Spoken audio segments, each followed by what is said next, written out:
I 2015 udgav jeg den første udgave af udbryderkongen Carl August Lorentzens livshistorie, fortalt af en grandnevø.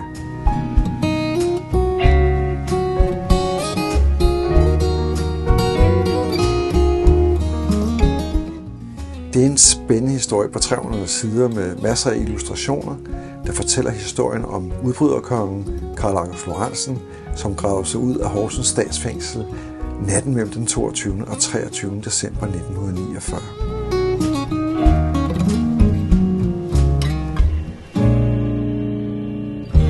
Siden da, jeg udgav bogen, der har jeg holdt en masse foredrag rundt omkring i Danmark og fortalt om denne her eventyrlige mand, som havde en ganske speciel skæbne. Han var en notorisk kriminel indbrudstyv, og fra han var 16 år til han døde i 1958 som 62-årig, der nåede han at være i fængsel så mange år, at han kun havde haft 5 år af sit voksenliv i frihed sammenlagt.